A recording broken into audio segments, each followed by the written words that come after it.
Has everyone heard about this new challenge taking over TikTok with people climbing crates?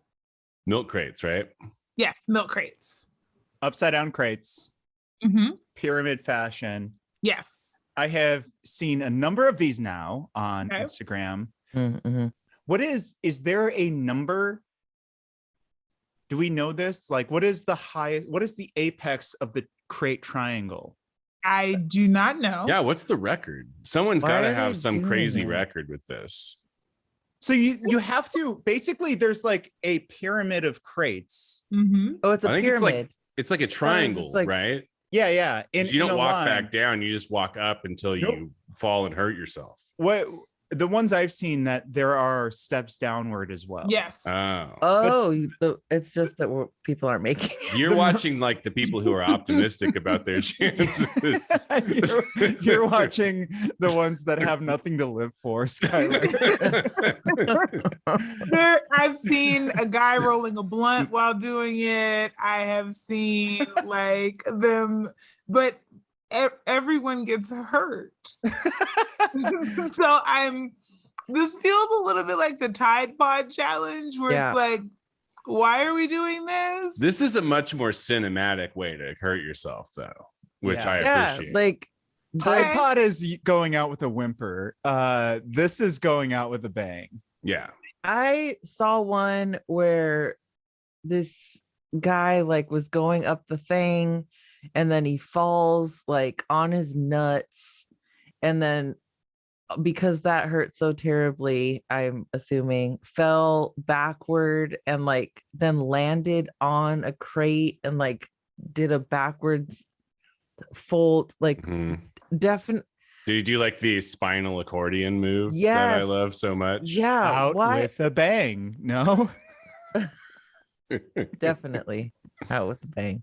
I mean, just in a country that doesn't offer universal health care, this just feels like a really bad idea. I don't know, like I don't need no universal we've already healthcare. demonstrated we don't care about you. So you know that saying, we all we got? Literally, it's not we, it's you. You're all you got. So Americans, just think about this a little bit. Especially like now, because now if you like hurt yourself really bad and go to the hospital, they're going to be like, nah, sorry, like you can't come in, we're full. Yeah, you gotta like sit in your car and wait. You have to go ice your balls in the car and think about, I guess check the comments on your TikTok upload. It's really the only reprieve you have. It's how viral you're going as you wait for your time in front of a doctor. I like it. Some of them are really creative. I saw one woman complete it completely in like 4-inch heels and just nailed it. Yeah. Wait a minute. That's not nearly as fun as watching somebody hurt themselves really badly, failing it though. Agree. Well, First of all, the American way. It's high stakes, right? And when you succeed against all odds, that's when you become one of our gods. But the rest of the time we are cheering. I mean, that seems a little hyperbolic. The rest of the time, it's like the American Ninja Challenge. You know that show? Like, it's like, I do know that show. We are rooting for you to like smack your face against a wall. No, hard disagree with the American Ninja stuff. You want to see him succeed because these are like extremely like talented athletes who have been training for this forever. So you're like, yeah, go, man. Or also like I saw some video recently of a woman completing a course that like nobody had completed before, and like incredible. I don't watch the American Ninja thing to watch them crash. I think it's very funny though to watch just like schlubby idiots with like their girlfriends filming them like attempt similar challenges and fail. I like that. To me, I don't know. I guess I don't know exactly what the difference is in my brain. I guess what I'm saying is people want something spectacular in either direction. A spectacular win or a spectacular fail. Okay, yes. so Skylar sees American Ninja Warrior as like the Olympics. Well, like that's what it's you called. really want to see the best performance out of these people. Yes. Whereas Skylar sees this TikTok challenge more like the opening episode of American Idol, where like, I don't want to see the good singers. I want to see the people who came on here to embarrass themselves, who had no business auditioning ever because they're entirely tone deaf, right, and can barely carry a tune, right? Like that's the fun of the first episode of American Idol. After that, it's like,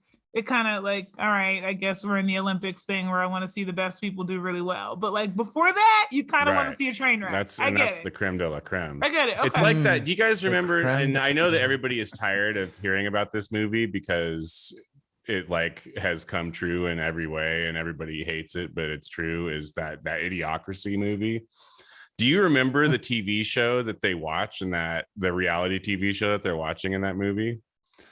It's just called Ow My Balls, and it's just a whole show of dudes getting their balls just destroyed on TV. And like, I hate to say it, everybody hates that we're comparing modern day America to Idiocracy, but like, this is just another example of how that is an apt comparison. I mean, even that it's a nod to The Simpsons, where they have the film they have this film festival and the video that wins is football to the groin, right? Oh yeah.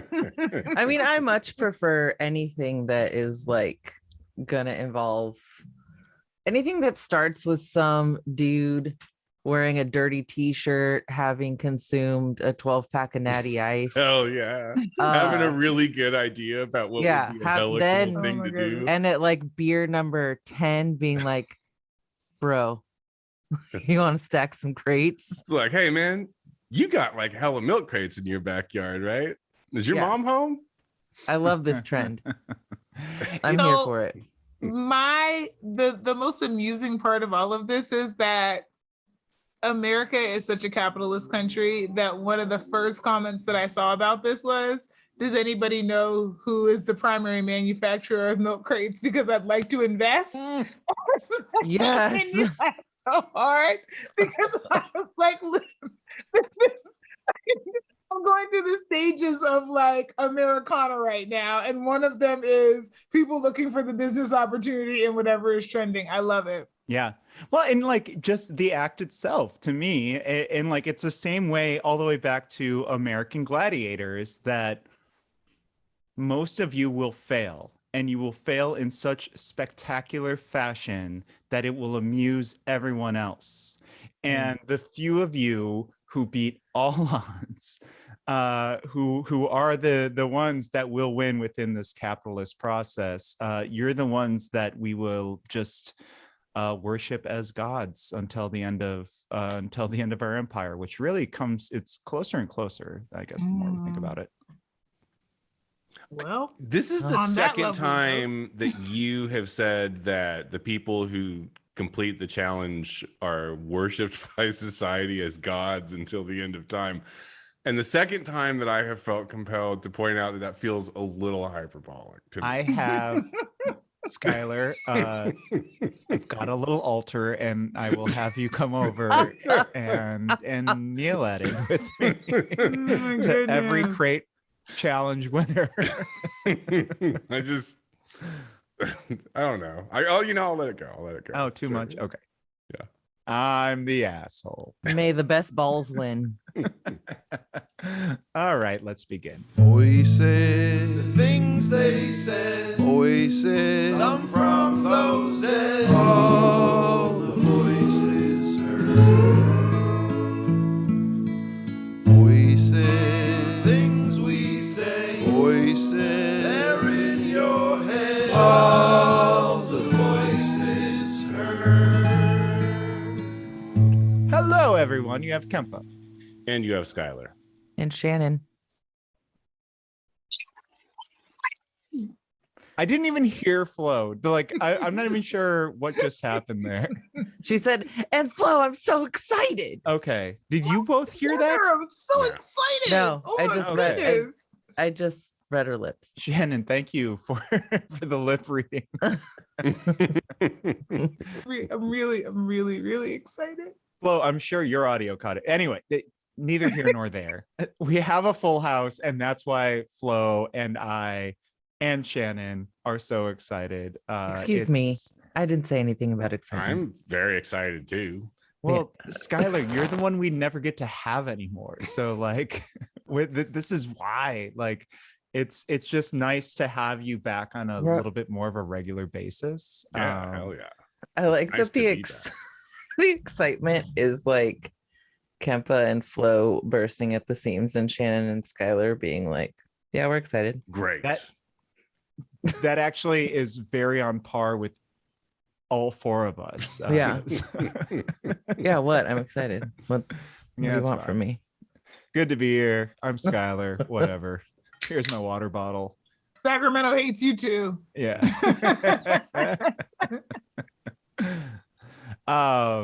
No, I mean it's always just like such a joy to have all four of us together. So I'm super pumped for this one. Let's not get into it right away. Like, how is everyone? So good. Real good. I'm doing so tremendously good. Good, Mhm. man. Yeah. How are you guys? I'm fine. Whoa. I'm on an upswing. Good. Kempa's cheesing so hard right now. Wow. I did not think, okay, this is not how I expected this question to go, but all right. I'm in a fantastic mood and I'm just glad to be with the three of you. Yeah. So I guess like these questions aren't going to be taking us anywhere. So why don't I just begin with the episode? Yes. Why don't we talk about something that's fine. We won't laugh as much anymore. Forget laughter. Let's see. I will rise to that challenge. All right. Death. No, sorry. Illness. Pandemic. Mm-hmm. But no, actually, for real. Let's talk about what has been happening with the global COVID pandemic, how it has changed here in the US, in a time where we are past scarcity as far as vaccinations go, and yet the pandemic continues to rage. We do have a third very serious, very intense upswing in new cases throughout the country, but really we're seeing nationally the South being affected the most, right? From Florida over to Texas, probably like up to Missouri area and then back east. Things are not looking good there. And it's also affecting us a little bit more profoundly in our more rural, a word I can never say, our less urban regions. Mm-hmm. And because of that, these are areas that do not have an infrastructure with hospitals, right? So folks who are now coming down with COVID in these less urban areas where they are less likely to be vaccinated, they have to be flown hundreds of miles away to areas that have larger hospitals, more medical infrastructure. And now really the entire system once again is getting clogged. And I'm saying this without blaming anyone, right? Like, this is just the facts and how this is going. And these hospitals, since this past spring, had started opening up again to other procedures, right? To things that they had been putting off for almost a year and a half, right? Really important surgeries and things like that they're actually trying to catch up with. So now there is just this general rise of a need in our hospital system. And once again, for the third time, you know, as we've all seen, we are coming to a place where everyone, you know, every doctor, every nurse, every person in our industry is sort of being pushed to their limit once more. This is again happening in California, where we have 6 counties, 6 rural counties, Del Norte, I can't pronounce this one, Tuolumne. Tuolumne. Thank you, Tuolumne. Lake. Tuolumne was close. Tuolumne. Lake. I'm from Wisconsin, folks. I can pronounce Lake. Lake County, Humboldt, Nevada, and Mendocino County, Nevada. And so like these counties are dealing with surges, and their surges are really affecting counties neighboring them. So Flo, why don't you just start us out with this? Like, what is happening with this third surge? What is the why and how of it? I mean, Dave, you mostly, you know, covered a lot of it. The why and how of it is that we set this very arbitrary date of June 15th to reopen California without, and also compounding that was the CDC saying, you know, you don't have to wear a mask if you're vaccinated, which emboldened people to loosen their mask wearing even before June 15th, and certainly made it so that people who didn't want to wear a mask in the first place and probably weren't vaccinated as well, you know, were now under the honor system of whether or not they should or should not have their mask on. And so, you know, we started doing this right around the time that the Delta variant started to spread. And Delta was like, great, this is the prime way for, you know, a variant that is far more infectious than its, you know, predecessors to spread very quickly in populations. And so that's what we're seeing happening. And so the big takeaway here is that the majority of the people who have been hospitalized, and almost all of the people who have been severely hospitalized, so ICU, ventilator, et cetera, are all unvaccinated. So the likelihood of you ending up in a hospital and ending up very sick in a hospital is significantly increased if you have not been vaccinated. And that's really been, I mean, we tried to emphasize that as a takeaway message from the beginning, but with the Delta variant, it really is the important, you know, thing to consider. We're also seeing people who maybe escaped COVID, you know, the first time, doing maybe some, what we would consider some high risk behaviors, but not escaping at this time, because there's something called the R naught, which is essentially the replication factor of how a virus spreads through a community. And so this R naught is very high. It's anywhere from, you know, possibly, you know, 2 to almost 8 times higher than what we would consider the R naught to have been for the first one, which basically means that doing the same thing, like the same sort of risk behavior, is likely to be much more likely to result in you becoming infected if you're exposed to someone who has the virus now than it was a year ago when there was a different variant that was dominant. And so basically doing the same thing is riskier now. And so that's why we're seeing these cases, you know, begin to increase. And what's challenging about it is, you know, that we're now, you never know what a peak looks like until you're past it. But we are higher than what we thought was the peak last summer. Of course, we did not know that November and December were going to bring what they did. And so, you know, we really do need to now be thinking about what we're going to do to make sure that we don't end up with major surges that overwhelm our hospital systems like we had in the past. Like, we don't want to go back to that. And we have enough people unvaccinated that we could. What do you think? Like, I haven't heard anybody talking about another shutdown, right? And it seems super unlikely. I mean, it seems super unlikely in a ton of states because they have, like, you know, Republican leadership who like are still in denial about how bad this is.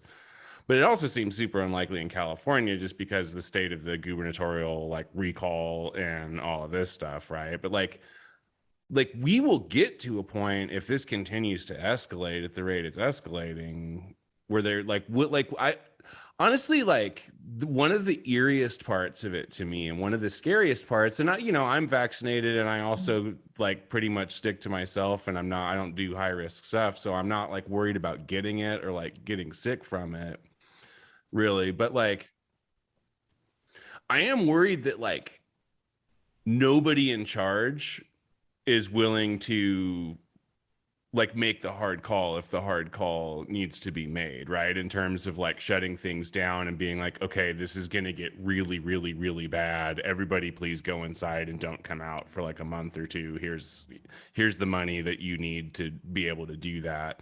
I like don't see that happening. I don't know, like I guess like this is like speculative, but I wonder like that's the scary part to me, is that I feel like if things get really bad, like nobody is really prepped to make the hard call, right? Is how it feels to me. And that is like kind of the eeriest part about the whole thing, because there isn't really a ceiling for how bad this will get if nobody is willing to like shut the thing down and make the tough call, right? Yeah. Interestingly, I haven't even thought about that on a federal level, like what Biden would or wouldn't do. I just assumed he would do nothing. On a state level, we have Gavin Newsom, who is going, we have a current recall election going against him, right? Where more conservative folks, business owners, folks like that, if they are told to go back in their homes once more, they will revolt, right? And this includes conservative Democrats. Yeah, so I think that's a great question. I don't know. I also wonder what it would look like if Trump were still the president, because I suspect that if Donald Trump were still the president and this Delta thing was happening right now, that like there would be a lot more talk out of the liberals about like, we have to shut it down, and we have like, he's being so irresponsible by just leaving things open, and he cares about the economy more than he cares about people. But we're not hearing any of that because Trump is not the president, and because the people who would be saying that won't criticize Biden for any reason. I don't know. That's, I guess, another just sort of speculative observation. But I do wonder, like, if the national conversation would be different if Trump were presiding over the Delta variant rather than Biden. Well, I don't know if you all heard about this, but apparently Donald Trump told a group in Alabama that they should get vaccinated, and they booed him. I did not see this. Okay. That's the limit. Not even Trump can tell these guys to get vaccinated. Yeah, he told his supporters to get vaccinated, and they booed him. Well, he built up this like army of people that are now stronger than he is. Yep. So, I think, what Skylar's saying about shutdown and like, and all of this is actually, it's something that's been on my mind, and something that, especially as we've seen locally, the news, now I think a couple times, and the Bee has reported out that our public health official, Dr. Olivia Casserier, has stated her. So Sacramento County public health. Right. Sorry, Sac County public health official has stated her own, as a professional, as a doctor who understands what's going on, her own concern with the rising infection rates in our county, and has been really pleading with folks in the county that if you don't need to go to the ER, if you don't need to make 911 calls, like please reserve those for like absolute emergencies, because hospitals are inundated right now. And it kind of goes back to what we saw at the start of the pandemic, which was that here in Sacramento, our public health folks were saying like, this is really bad, and maybe we don't yet understand the why, but we know that it's bad, and we understand how to slow the spread. But there was not enough backing from the people in positions of power for them to be able to make the call to say like, stay home, or do this or do that in order to slow the spread. So I don't know. And we're just in such a space that like, where is that effort going to come from as we're watching hospital rates rise daily. I mean, I think this is the challenge, right? Is that like,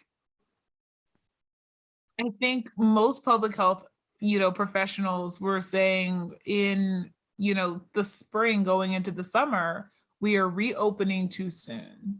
And I know that part of the impetus behind the CDC saying, hey, if you're vaccinated, you don't have to wear a mask, they thought was going to be an incentive to get vaccinated. But what it instead ended up being was an incentive not to wear a mask.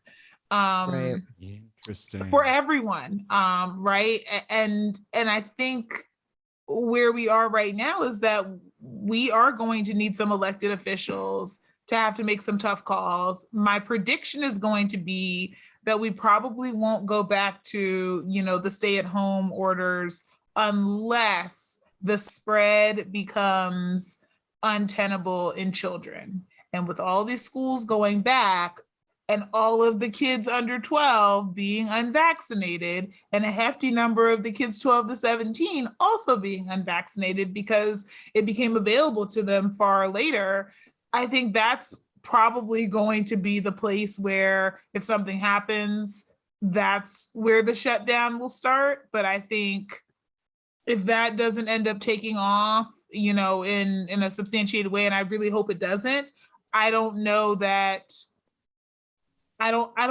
hospitalization rates alone and overwhelming our ICUs is going to necessarily get us there, even though that was the policy last time. Because I think nobody is prepared to also have to offer the financial support and put other Right. things in place the way that the paltry way that they did even last time. Everybody is really trying to like rush getting back to normal. And so that would feel too much like not being right. And I think they're also worried that they'll lose the court of public opinion because people will say, well, you told us that the vaccine was going to fix all of this, and we're right back where we were before. That's the biggie. That's the hard side of rushing things, is that we could have actually been in a better position if everybody had just been a little more patient. Yeah. Yeah. And like, I think as we move on in this episode, we can talk about the infrastructure things that just aren't there, which resulted in this, right? But I want to speak to what you just brought up right now, which is schools and kids. Let me throw out some numbers that the Daily from the New York Times, their podcast, put out today. Their science writer. 1% of kids who test positive end up in the hospital. 0.01% of kids who test positive, so that's 1 in 10,000, end up dying, right? Now this is who end up like testing positive. So like there's some, it's not easy to determine, like there's probably a good number of asymptomatic kids who never got tested anyway, right? But I mean, these are numbers that, if you're a parent, it's like, if the numbers were this way, 1 in 100 chance that my kid ends up in the hospital, am I willing to take that risk? 1 in 10,000 chance that my kid dies. I don't know what it's like to be a parent. I don't know what it's like to have to make that numbers sort of determination, but I can assume that that's not easy to answer. And so they're trying to answer that too, right? In as much as Pfizer has been approved by FDA this week, finally, they still do not have approval for ages like 5 to 11, right? So you cannot vaccinate a whole swath of very young kids. What is the answer as the entire country appears to be just so exhausted with this whole thing that they're all just like, no, let's go back to school?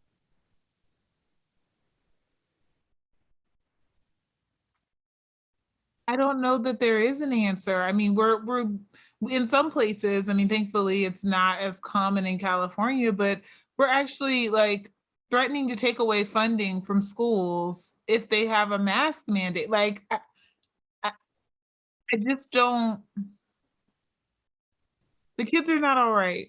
That just And I seems know that they need backwards. this I mean, like, back. Yeah. out of But the all kids of are not these all right. things, like at the very least, counties arguing for things that will just endanger children more. Like I don't know.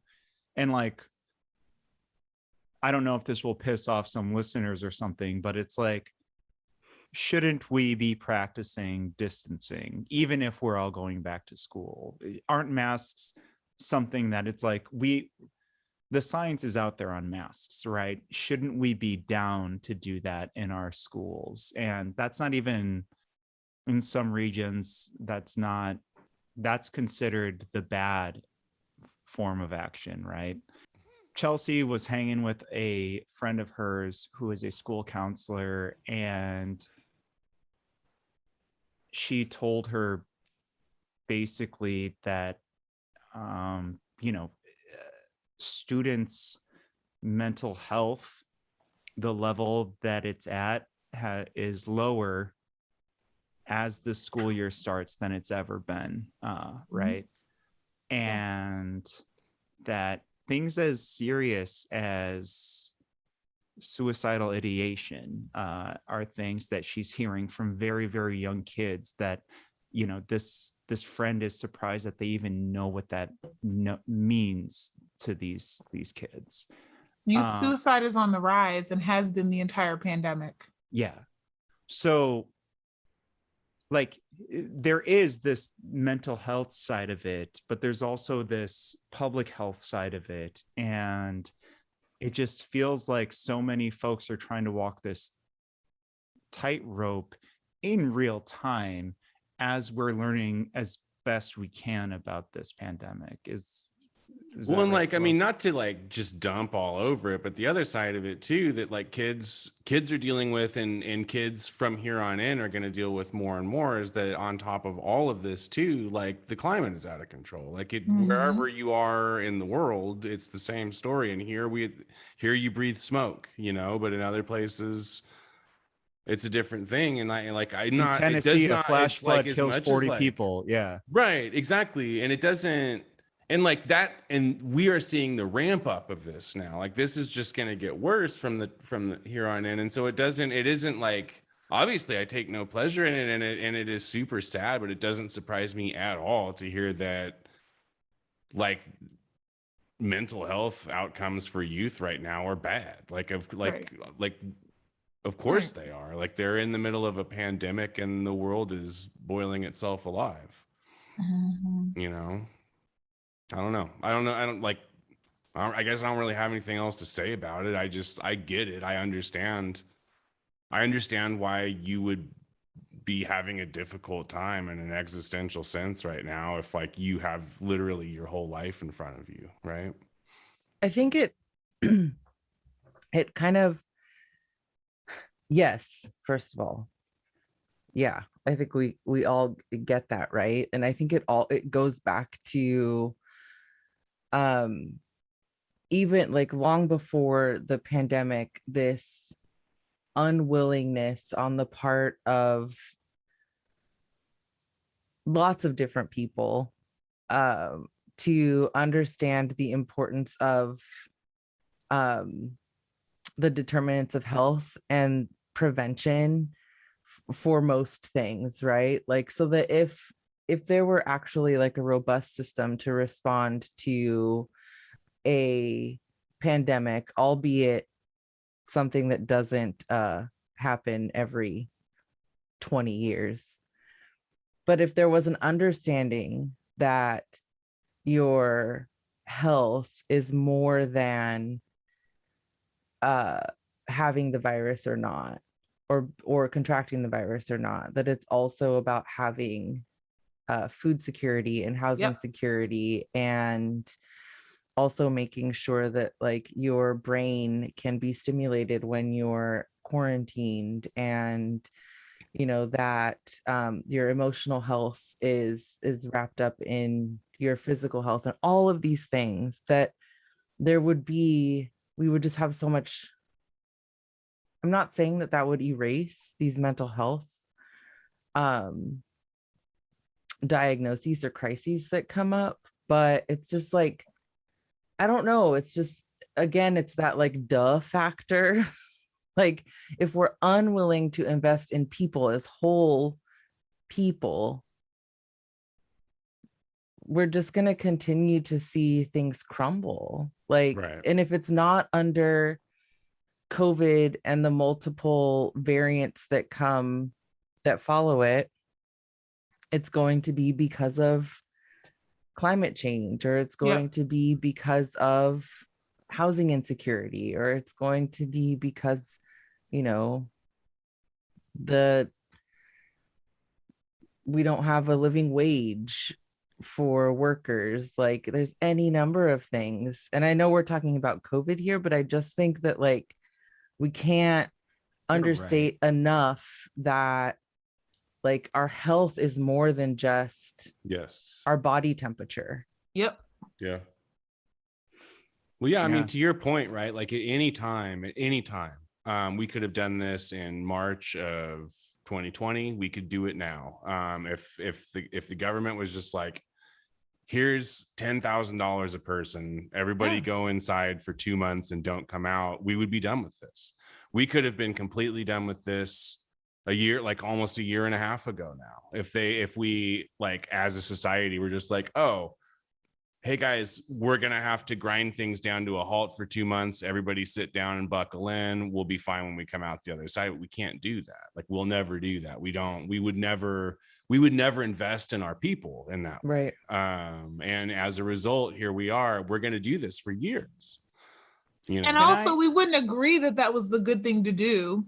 And so then it would be, I'm not taking the money because the government's not going to tell me I can't live my life. Like, there's also that like part of the social fabric of this is that we don't care enough about each other to do something that is good for us, but is actually better for the people around us, right? And I don't just mean the vaccine, I mean even the masking and the staying home and the doing all the things, right? Like it's something that's good for us, but it also benefits the people around us, and we don't, like that's not enough for too many people. Yeah. Can I just like add to the one little thing that I brought up, about the students with the suicidal ideation, and like one thing that struck this person was that they've never heard that from a student once in their entire time being a counselor. And another thing that struck them was that for the first time in their entire time as a counselor at a school, teachers are lining up to them to talk about their students' mental health. And so hopefully, because all of the things you all just talked about are things that are weighing on these kids, right? All of these things. It's not just this pandemic. It is so many other things. Tuesday episode. So it's really important that culturally we start shifting into that direction. Not just that, like, obviously on a state legislative level or a national legislative level or locally here, we start actually putting forth policy that is radical, that can actually start saving lives, but also that we focus with a laser on mental health, and that we can actually build an infrastructure there that can take what we're all about to deal with in the next 30 to 50 years, because it's going to be a lot. It is. I recently heard something that's like a weird solution, especially or not solution, but a weird thing that could be helpful regarding the vaccine now being the Pfizer vaccine now having FDA approval, right? I was reading, somebody was speculating that what this does, or what it could do, is put health insurance companies into a position where they can deny people who are unvaccinated. Lovely. Which is like super brutal and really terrible, and health insurance should be abolished worldwide. That said, that might get some shots in some arms. If people understand that if you don't get the vaccine and you wind up in the hospital, your bills aren't going to get covered, right? If you add, if maybe if the carrot won't work, the stick of, in addition to like, you'll be on a ventilator, in addition to that being like, you'll be financially ruined for the rest of your life, maybe that convinces some of these people to get the shot. I don't know. It's weird to me. I don't know. It's weird. It's weird to me because it is the first time that I've ever considered like health insurance companies as being able to do anything other than be like complete leeches and vampires. Yeah. But like they are in a position to like influence this thing a little bit, especially now that the shot has been approved by the FDA. Yeah, I've been really torn on this whole thing, like just at this point, right? This far into the pandemic where the vaccines are available. There are people I know who refused the vaccine and who have died. Mhm. And I'm sure I'm not the only person, possibly of the four of us saying this, but also I think we have a lot of listeners who know folks who refused it and died. And it's like what do we do moving forward? Like, I don't feel good that they're gone, right? How do we move forward? How do we convince folks?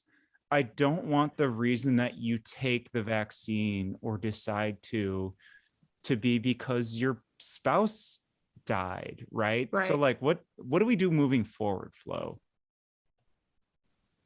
Tell us, Flo. I mean, at this point, I don't want to say we do nothing because that sounds terrible, but I do think we're at this place where a lot of people's minds have really been made up.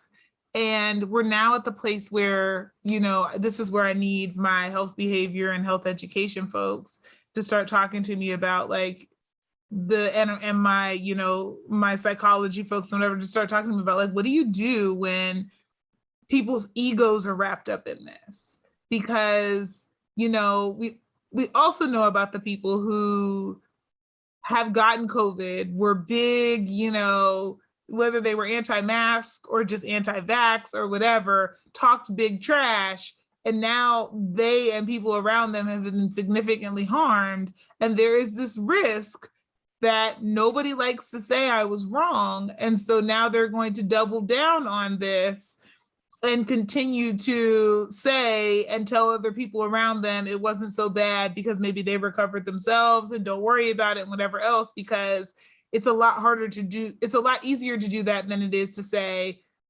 I underestimated this, things have changed, and here's my new opinion on this, right? Especially if you come out really hard about something and you have kind of staked your claim in it. And I think that that's happening to a lot of people. And so I actually need to rely on my colleagues for whom this is their expertise to talk about how do you allow people to save face and to change course. And I think it's a question that comes up a lot, even, you know, I mean, this is obviously political, but it comes up a lot in even political conversations of how do you get something wrong? And then with new information, find a way to be able to turn around and say, I thought this previously, I've learned more and I've changed my mind. It should be an easy thing, but I think, you know, going back to, I mean, even within our schools, like we are rewarded for getting the right answer more often than we're rewarded for how we come about thinking about issues and coming to answers.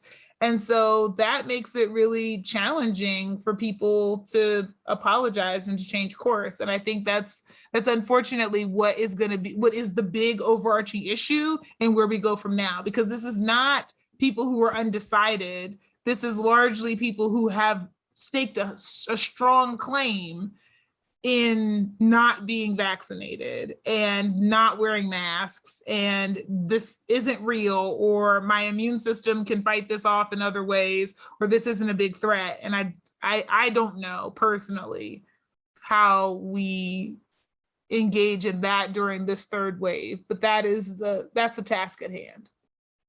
And then like I guess there's also the thing where these folks who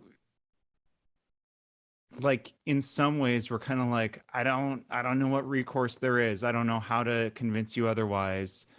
There's also a subset of folks that are just like severely immunocompromised who have taken their shots, or if they can't take the shots, they can't take the shot. And like, they're just sitting there waiting for this to all go away. And like, does this go away? Like what? I don't know. Like, what do you say to them too? Right? I mean, get an Xbox Live subscription. Stay in your house. It just sucks, right? Because they've done this for 18 months. Yeah. I think, I mean, I don't know, when we're talking about folks, when we're talking about refusal to get vaccinated or take masks or wear masks, I think it's so difficult, because one of the things, like, you think, okay, well, access to information is so important in all of this, right? But and while I feel like we're maybe not necessarily seeing as much COVID news, and maybe that's just like my news feeds, I don't know. I think it has more to do with the recall right now than anything else, because that's what is like really taking up in our state, right? Stuff. If we lived in northern Florida, it would be all story. COVID. Yeah. But in Sacramento, I think it's important that this is like very important news that we are where we are in terms of hospitalization and infection rates and all of that. But even with that information over the last 18 months, like when things were at their worst, people were still refusing, right? It's like, and we've also tried to change people's minds in ways that we know traditionally don't work, based on like, sociologists say that like shame is not something that changes behavior. And so we've done the like info and reason, also tried the shame thing. None of that has worked. You have like everyone, I think it's hard to meet someone who doesn't know someone who has, had the virus, been hospitalized, knows someone, has lost someone. It just like, what is it? I think that does work for some folks, but it's like, you don't want that to be like part of your fucking math, right? Like that, like, oh, well, I guess I just have to wait till you lose someone you love. Right. Yeah. And you're right. I mean, of course it does work for some folks. I guess I think the difficulty here is that it's not a, if this, then that, like if I offer this piece of information, then someone is going to take this a little bit more seriously. Like folks are just, I mean, I read shit on Facebook or stories on Twitter, of people who are just like, I'm waiting for more information about the vaccine. You can't make me take it until there's more info. And it's like, well, the FDA just approved one of them. So like, what else do you want? And they're like, well, I'm waiting because I was thinking about Moderna. So I'm just waiting for the FDA to come out with more info. It's like, there's always something that's going to keep people from the vaccine. And it's those decisions impact all of us. They impact our friends who have been locked up, not locked up, but locked in their houses but also people who are in jails. Can I ask all three of you, like, what is, and you don't have to say if you don't want, but like, what is your the vaccination method you went through, and then what are you comfortable with today during all of this? What do you mean comfortable with? What do you mean Vaccination method? What was of the 3 that you took? Or I got 4, Moderna if you got Skylar's. I did a whole and battery. I did Skylar's. Yeah. I did Skylar's, obviously, drive I did through. Skylar's for against my better recreation. judgment, and I Yeah. don't recommend it. I felt fine though. Like I did not. I took Skylar's and I can dunk now, so I was glad I did that. Mhm. Yeah, I did not. You paid for the premium serum. yeah. the walk up ass program. No. So all right. Well, thank you all for telling me how bad that question was. What vaccine did you get, and how comfortable do you feel putting yourself out there into the world again? Oh, I see the question. Okay. No, I know. I Okay. did not ask that. I got the first time. I got Moderna. I got Okay. Moderna, and I am not super in the world yet. But I do like outdoor things. And I would have to like actually excavate why I haven't done more indoor things, mostly because outdoor in Sacramento is the way that you go when you can. So outdoor is like sort of the preference, but also I would backstroke in a vat of the Moderna vaccine if I were given the chance. Highly recommend, would do again. I mean, you're gonna probably have to do it again come 8 months. Yeah, Yep. exactly. Come In what, December. for you, that's like, oh, is that December for you? Yeah. I guess it is for me too. Yeah, I did Pfizer. I'm a Pfizer boy. Kind of same as Shannon. boy. I don't like I said, I'm not super worried about getting sick, but I still just don't feel good about being around a bunch of people and indoors with me, especially around people who I know don't care. Like that icks me out still. I did like right after, like back in June, before the Delta variant had like risen, I was at the grocery store and I was fully vaccinated, and they were like, all right, cool, we can all take our masks off. And I was like, I'm going to go in Safeway without a mask on. So I like went to Safeway with a mask on, and I took it off and was in Safeway for like 45 seconds without a mask on, and was like, this feels way too weird. I'm putting it back on. I'm putting it back on. Yeah. And totally wussed out and put it back on. Oh no, like I'm buying concert tickets, you know? But I haven't been to a concert yet. I don't know if that, you know, if that says anything. Although I will say I appreciate Fox Theater in Oakland is a vaccination required venue. So that's cool. Concerts there, I feel like I'll be able to go and not get super wigged out about it. I do have a friend who I think got sick at a Questlove concert. Yeah. Yeah. Fully vaccinated. I mean, Skylar's vaccine didn't work for me. You know, so I decided I'm sorry, to go. have you had COVID-19? I mean, as a Black person, it's really because, like, I feel compelled to go with the alternative medicine because the establishment has been great to us always, and still the alternative medicine let me down. So I Skylar went is back definitely to the not the government. establishment. That's a good point. Yeah, I went back to the establishment and I was given the Moderna vaccine.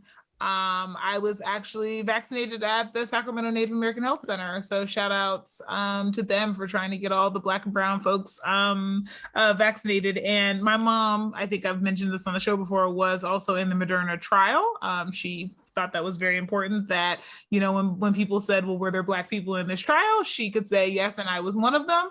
And my mom is 71 years old, so she really wanted to represent for her demographic. So I got Moderna, and where I am in terms of feeling comfortable is I typically, like Shannon, don't do the indoor things. So I have felt a lot more relaxed about spending time with people that I care about outdoors after being vaccinated. I was trying to be really cautious about even doing that and how before vaccines were a thing, but I have felt a lot more comfortable about doing that with family and with friends. I haven't resumed indoor activities because I know that they are the riskier activities. The exception to that is that I have gone back to the gym because I realized for me that the Mental pandemic health. was taking a mental health and physical health toll on me. Yep. And, you know, I had put on a lot of not great weight and was just feeling not like myself mentally and emotionally. And so for me, being back in the gym was that. And so I am wearing my mask as much as I hate doing cardio with my mask on. I got a good one that I like. It's triple lined and it's kind of cool on the inside. And so that's how I'm handling that. But I had to make the decision. Link to that? I need a Absolutely. workout. Yeah, we gotta talk Absolutely. about that mask. I really like it. And I like, again, for me, that had all these things tied up in it. But especially like I think it's the thing that has gotten me through one of the hardest times in my adult life, is that I have consistently worked out 5 days a week since May 15th. And I'm really like, I'm holding on to that. And it's one of the things that I'm not willing to let go, even as things get a little busier. I'm like, no, I have to keep this up because I now have an even greater appreciation of just how important it is for me. Mm-hmm. Yeah. I think I've been a little looser than a couple of you probably on some things. You know, I obviously went to a podcaster thing a few weeks ago. I'm fully vaccinated as well, but I am also, well, not but, I am a Johnson & Johnson, and that was done. The tests were done for that before the other variants were coming out, right? The South African, all the other ones. And to my understanding, I haven't gotten sick. I've been okay. But the only time I go anywhere, it's usually if there's an outdoor area, but like I will try and sit in the corner of somewhere if it's a daytime thing and there's literally nobody there. And part of what makes me comfortable doing that is that here in Sacramento, I hang out with nobody who is older, really, nobody who's older than late 30s, early 40s. And so I feel less uncomfortable, being somewhere at like 3 p.m. on a Monday if I just want to like get a burger or something real quick. But yeah, I don't know. It's the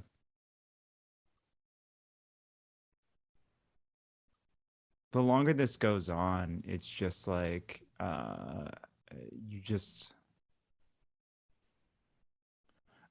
looking at the numbers as I prepped for this episode, I got more and more concerned. I had no idea it was going in that direction. And I know that the Biden administration was saying like, this is a pandemic of the unvaccinated now, but that doesn't matter. And that is something that like, even if there are people around us who are not getting vaccinated, like there is still, I think, an onus on us to be careful as we navigate the world. And that's something that has struck me the last couple of days, that like, I think I want to start tamping down harder against this. And I want to start having more just safer behavior, even if it is like legal to do different things. We have to be so much better because there are so many people who aren't ready to do better yet. That's where I've landed on it. Mm-hmm. Dave, speaking of people who are getting ready to step up and do better, Yeah.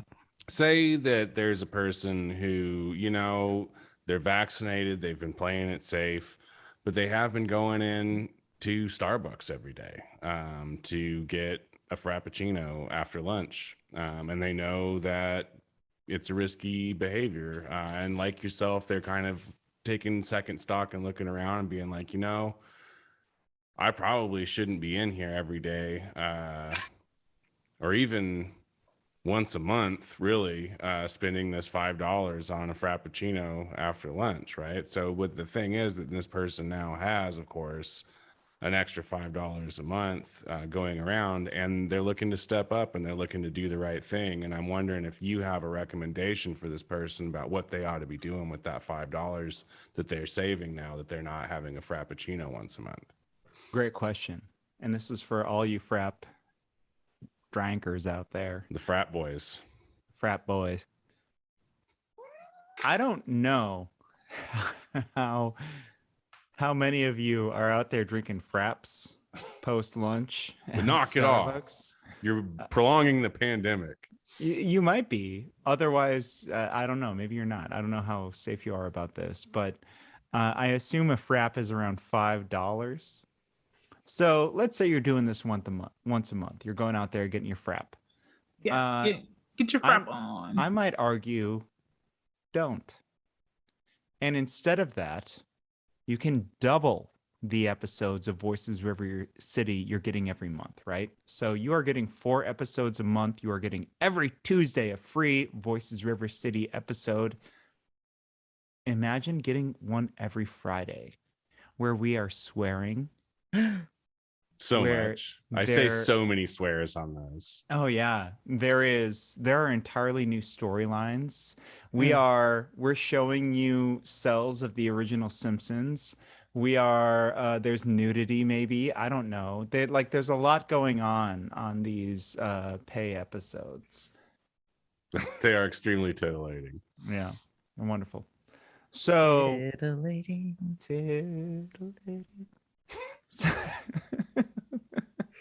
Okay.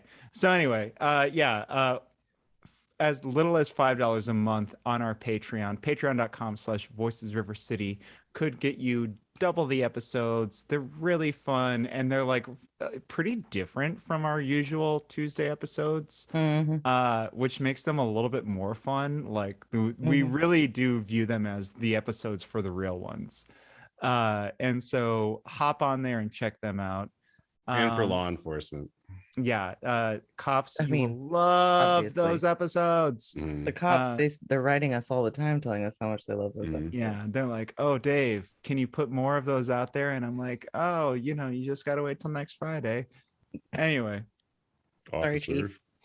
Yeah, it's mostly Chief Han as we're doing acro yoga. Obviously. Yeah, and I'm holding him up with my legs, and he's like flying, and he's like, I'm on top of the world, Dave, and I want more episodes. And I'm like, Chief, you got to wait till next Friday. But otherwise, that's just kind of how our episodes work. You got to wait till Friday. And then we are on socials, Twitter and Instagram at Voices River City, Facebook Voices River City. We have a little store, voicesrivercity.com/shop.